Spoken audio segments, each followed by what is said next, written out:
Assalamualaikum warahmatullahi wabarakatuh. Perkenalkan, nama saya Ripal Nur Parizki. Saya dari Prodi PTIK semester 7A. Di sini saya akan menjelaskan terkait atau sedikit mereview materi kuliah atau mata kuliah di bagian mata kuliah e-commerce ya.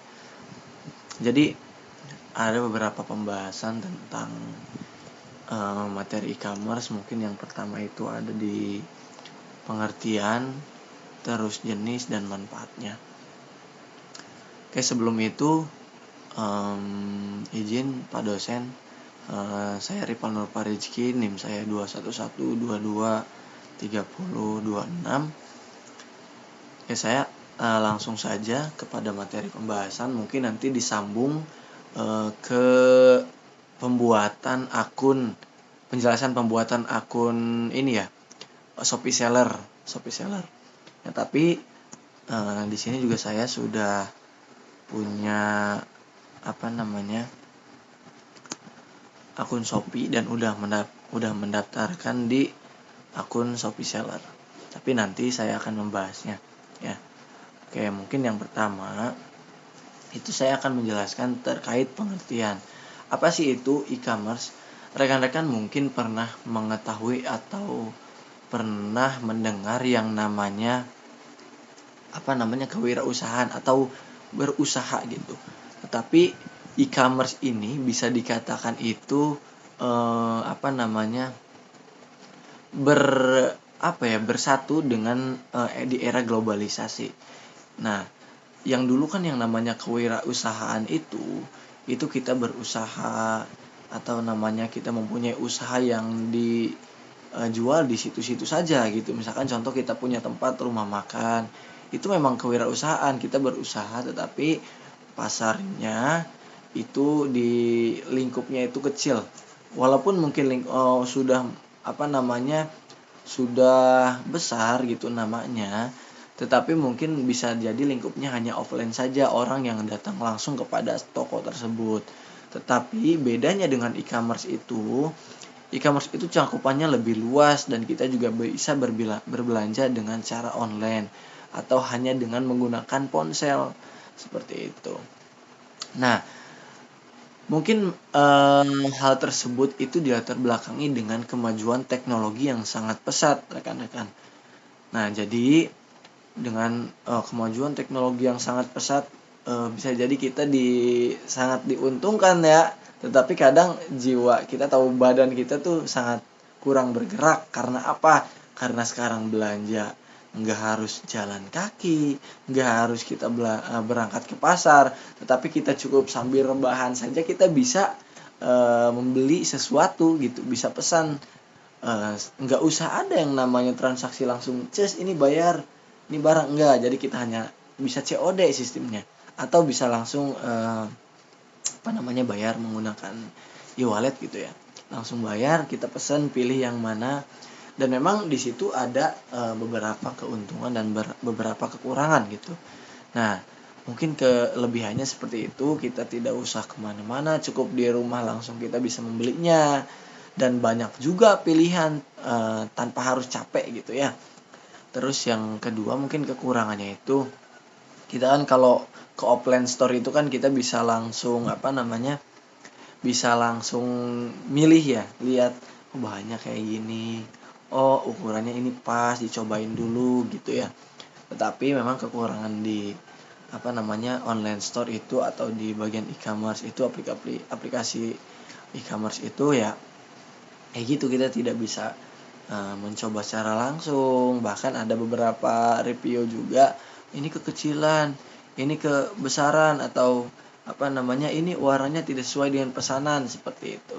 Itu kan sesuatu hal yang memang tidak kita harapkan gitu ya. Terus e-commerce itu apa sih?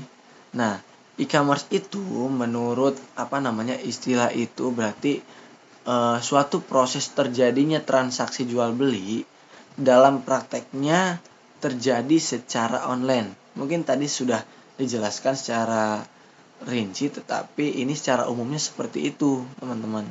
Nah, dalam dunia perdagangan juga di e-commerce itu banyak sekali yang namanya pilihan-pilihan, banyak sekali yang namanya macam-macam merek, dari mulai ada yang Shopee Mall, ada yang Shopee yang biasa gitu, itu beda. Ada yang Shopee Mall itu mungkin barang-barang yang sekiranya branded ya, seperti itu. Nah, terus pertumbuhan e-commerce di Indonesia itu sungguh sangat pesat, teman-teman. Mungkin dulu kita mengenal dengan sistem COD yang COD-nya itu kayak kita ketemuan langsung loh. Ketemuan langsung. Contoh kita COD HP. Kita lihat nih. Oh ini HP dijual harga sekian.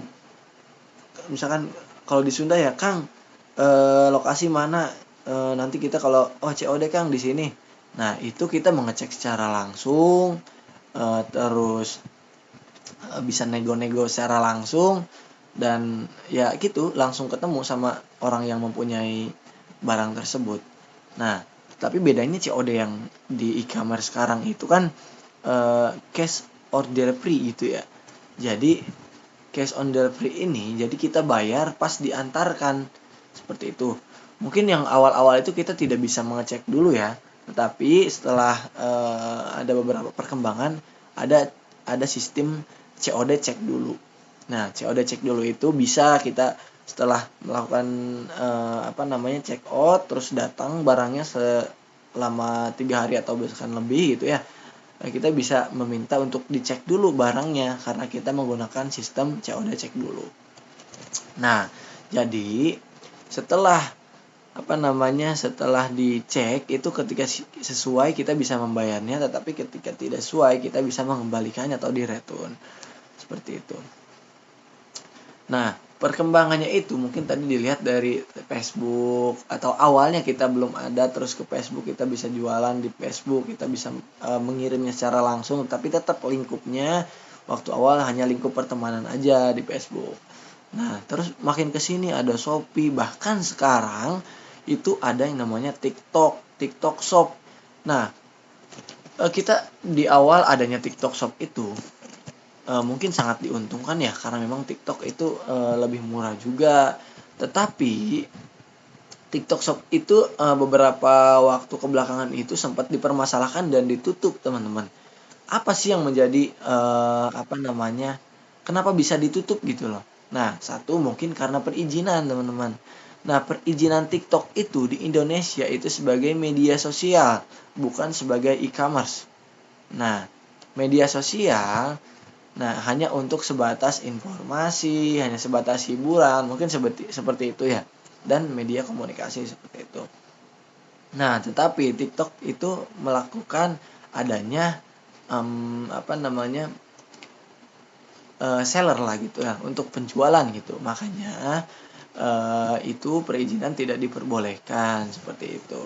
Nah, kenapa sekarang TikTok Shop ada lagi gitu? Karena memang sudah melakukan perizinan sekarang, karena kemarin belum.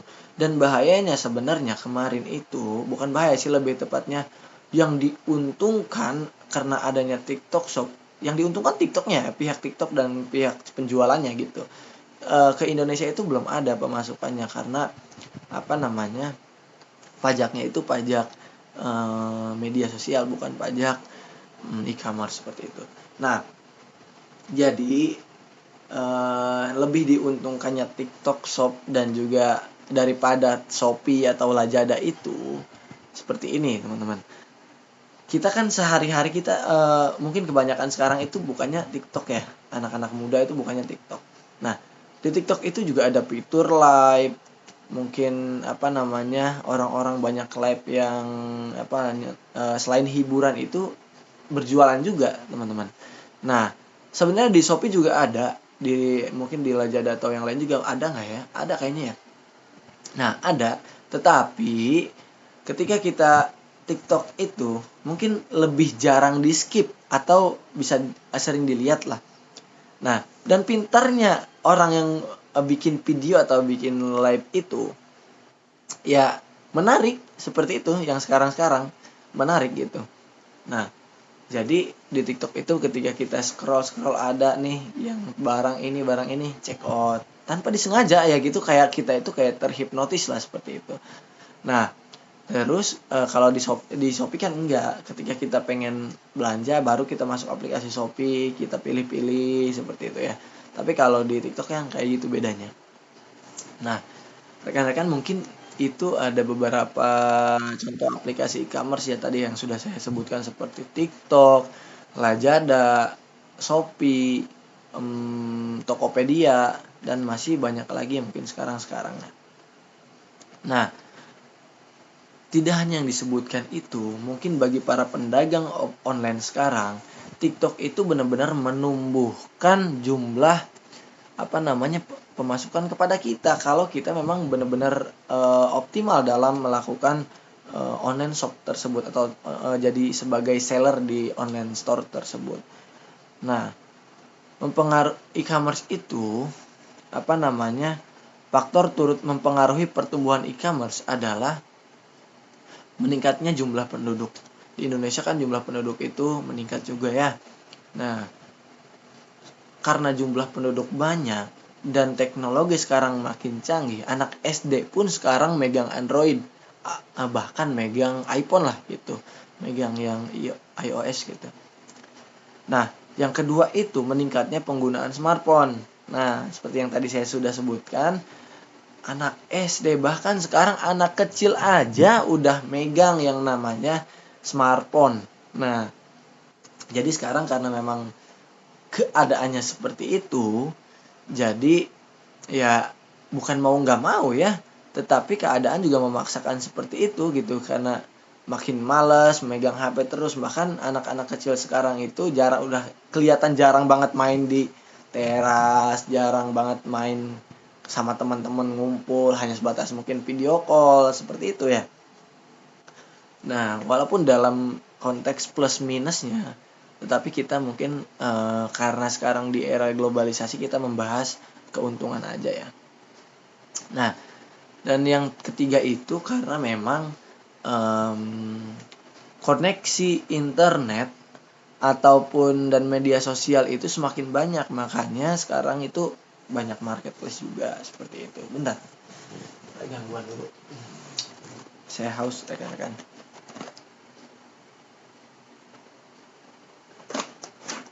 Nah, lanjut ya. Nah, tadi kan saya akan membahas keuntungan ya. Dari tadi juga saya membahas ada beberapa keuntungan. Tetapi secara rinci mungkin yang pertama itu adanya biaya yang rendah, teman-teman. Karena bisa jadi ini kayak dari barang pihak kedua langsung ke konsumen, ataupun dari ada tuh yang namanya meal up itu aplikasi yang dari produsen ke konsumen. Itu pasti murah sekali, tetapi minusnya kita mematikan UMKM ataupun kalau dulu kan dari produsen ke dari produsen ke yang menyebarkan gitu ya, ada pihak keduanya gitu. Nah, baru ke konsumen seperti itu. Nah, itu mungkin karena biayanya rendah. Bahkan ada sekarang fitur gratis ongkir. Saya nggak tahu ya gimana itu ya. Barang murah tetapi gratis ongkir tuh kayak gimana kadang-kadang kalau dipikir-pikir oleh kita ya. Tapi mungkin itu sudah adalah, nggak tahu bakar uang, nggak tahu ada konsepnya, nggak tahu seperti apa ya rekan-rekan. Terus yang kedua, saya sudah jelaskan juga tadi, itu adalah jangkauan yang sangat luas rekan-rekan. Jangkauan yang sangat luas dalam negeri bahkan sampai ke luar negeri. Bagaimana cara kita melakukan penjualan tersebut. Nah, bisa jadi kan kalau offline kan saya sudah jelaskan tadi juga lingkupnya hanya lokal. Lingkupnya hanya di daerah kita saja. Tapi kalau ini kan lingkupannya luas sekali. Nah, yang ketiga itu mungkin secara jam operasional. Ketika kita buka offline store, mungkin 8 jam kita lelah karena kita bekerja di situ. Dan kalaupun kita punya karyawan, tetap saja pasti karyawan tersebut merasa lelah kalau kerja lebih dari jam operasional yang sudah ditetapkan. Nah, keuntungannya di online store ini kita bisa buka 24 jam. Kan contoh Indonesia Barat sama Indonesia Timur kan beda 2 jam. Nah, bahkan ketika kita ketika kita belum mereka belum tidur, kita atau mereka sudah tidur, kita belum, karena mereka di sana jam 10, kita jam 8. Nah, kita belum tidur kan, mereka bisa jadi ada yang sudah tidur. Atau sebaliknya, kita masih tidur, mereka udah bangun. Kita lagi tidur nih, mereka udah bangun, ada yang pesen. Nah, bisa aja kan? Karena kalau yang seperti itu sistemnya bisa jadi per jam 12 siang itu baru dikolektifin seperti itu. Walaupun kita sedang tidur kan, yang jualan pasti ada aja yang pesen gitu. Kalau memang sudah bagus ya tokonya, sudah dipercaya. Terus memang transaksi dan pengiriman lebih mudah. Kadang di online ini kan karena harga sudah murah, kita tidak bisa tawar-tawar lagi ya. Karena sudah pas itu. Kalau di pasar kan kita harus pinter-pinter nawar aja. Kalau tidak pinter nawar itu rasanya kayak gimana gitu. Ketika kita mendapatkan barang yang seharusnya harga 20.000, tapi kita karena tidak bisa menawar, dari harga 40.000 itu mentok di harga 30, kita nggak bisa nawar gitu. Nah, dan menemukan tetangga kita membeli barang yang sama dengan harga 20.000 gitu, beda 10.000 aja, nyesek rasanya gitu ya. Bisa jadi seperti itu. Tapi karena di online ini mungkin hanya beberapa toko, karena bedanya cuma 500 perak atau beberapa, itu mungkin tidak jadi masalah karena kita bukan harga tawar-menawar tapi harga pas seperti itu ya. Nah, itu transaksinya lebih mudah karena kita ketika mau barang tersebut ya sudah, itu kita tinggal check out gitu, transaksi. Tidak ada tawar-menawar lagi.